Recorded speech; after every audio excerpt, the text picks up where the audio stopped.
สบายดีพ่อแม่พี่น้องสวัสดีท่านผู้ชมทุกท่านพ่อกับเคยลาคือเก่าพ่อแม่พี่น้องของวันที่15 พฤษภาคม 2025พี่น้องเป็นมื้อที่3ที่เฮาตามหาเห็ดปวกพี่น้องเมื่อคืนนี้ก็ฝนตกแห้งจนน้ำไหลห่วยพี่น้องไอ้พุ่นน้ำลวงห่วย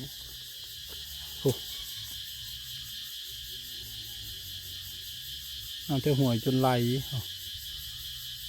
มาบัดเสียงน้ำไหลหึ่นอยู่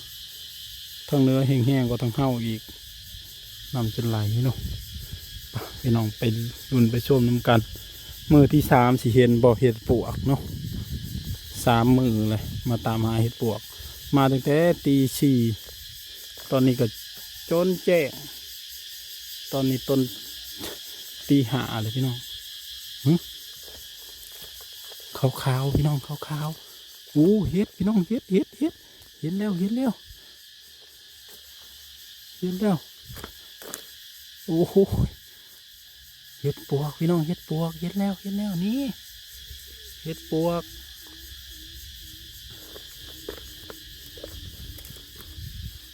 แต่ว่าเป็นเห็ดปวกไก่น้อยพี่น้องโอ้โหเห็ดปวกไก่น้อย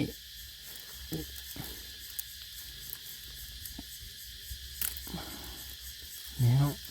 ป้าฝนตกห้ำมันกลางคืนนี่จนดอกบานมาเลยเห็ดปวกไก่น้อยออกแล้วพี่น้องโอ้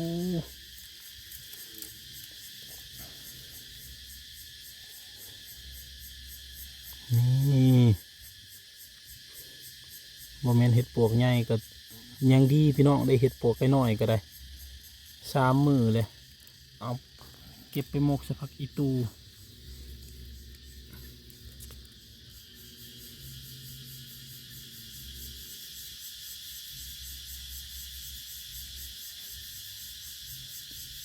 งามบ่พี่น้องงามบ่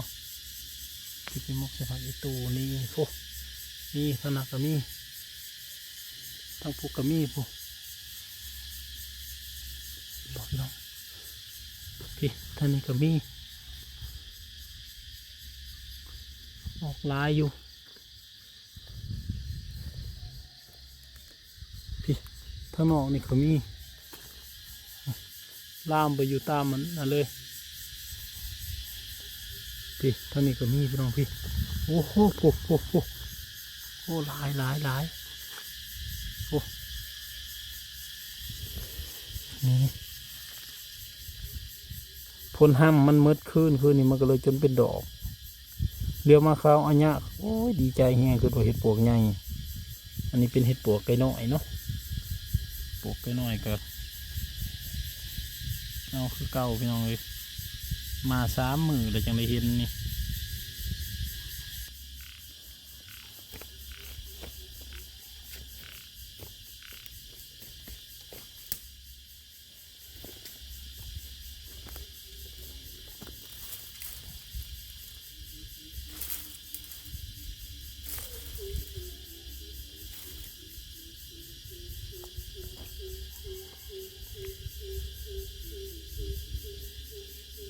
เก็บเอาก่อนพี่น้องโอ้ขาใหญ่เลยขาใหญ่เลยเป็นมุกสะพักอีตูเนาะแซ่บเลยหอมอยู่กระเม็นฝนบตกวันนี้หนาที่ยังจุ่มเลยอันนี้จนบานเลย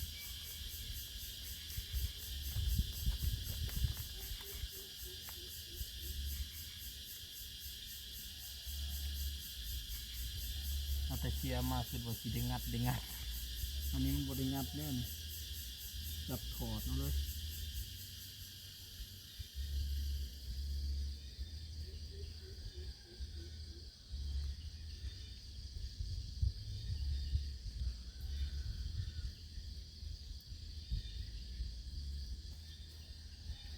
ตอนนี้ฝนก็ยังตกอยู่เด้พี่น้อง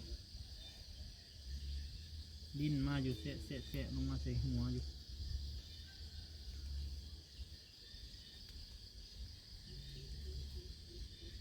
ตกเลี่ยนมือนะกันเห็นเห็ดปวกไก่น้อยเนี่ยนี่อีก4-5 มือเห็ดปวกใหญ่ออกเห็ดปวกไก่น้อยออกนะ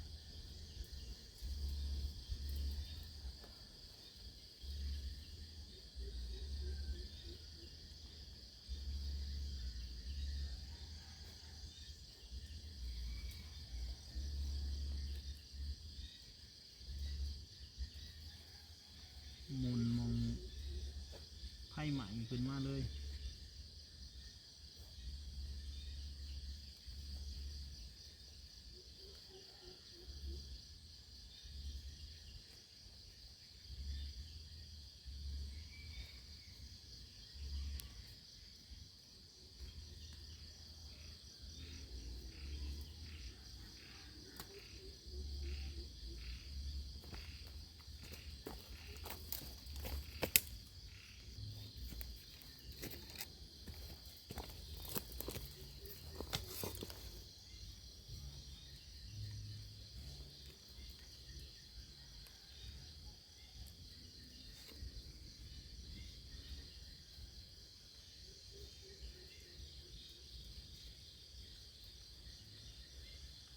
ดอกยังแข็งอยู่แต่ว่ามันถึกน้ำมันก็เลยบานน่าสิออกแต่คืนนี่แหละคันออกกลางคืนเลยคันออกกลางเว้นเขาเอาไปแล้วจันเฮาก็เห็นแล้วเนาะคันตอนเช้านะน่าสิออกช่วงค่ำๆช่วงมืดน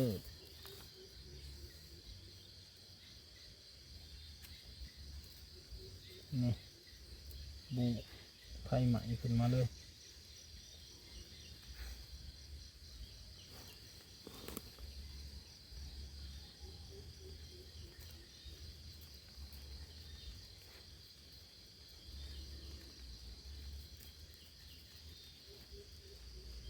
มันฝนตกขี้ดินก็อยากติดมันแน่มันเปียกขึ้นมานำกัน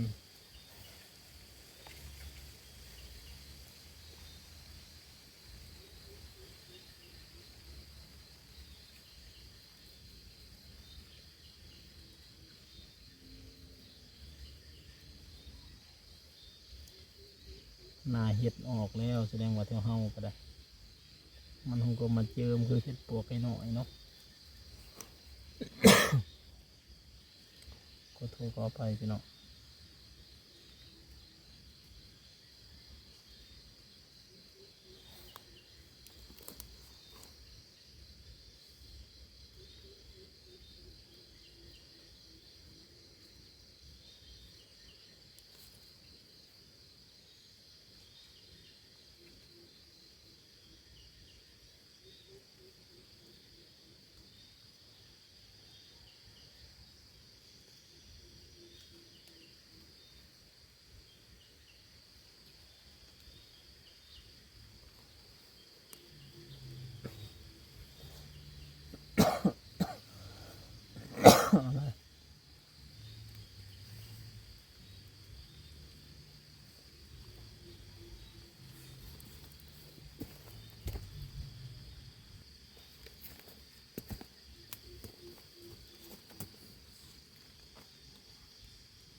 เสียงกบห้องเสียวเลยฝนตกตลอดกบกับห้องอยู่เสียว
ดอกหยักพลอยน้อยๆหนึ่งฝนตกห้ำเมื่อคืนแต่ตีนใหญ่กันนะ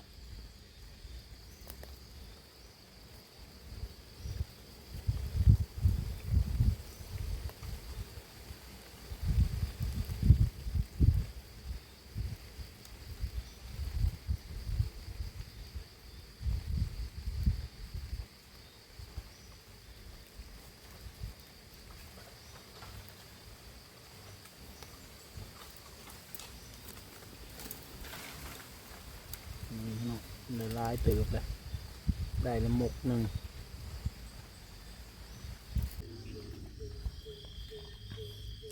นี่พี่น้องผลงานเฮาได้อยู่หมกหนึ่งกำลังออกพี่น้องเอ้ยเห็ดปวกไก่น้อยออกมาส่งสัญญาณว่าเห็ดปวกที่เฮาตามหาบ่เกิน3 มื้อน่าสิออกมาให้เฮาเห็นเนาะตอนนี้ส่งสัญญาณมาก่อนเห็ดปวกไก่น้อยออกเลยเด้อ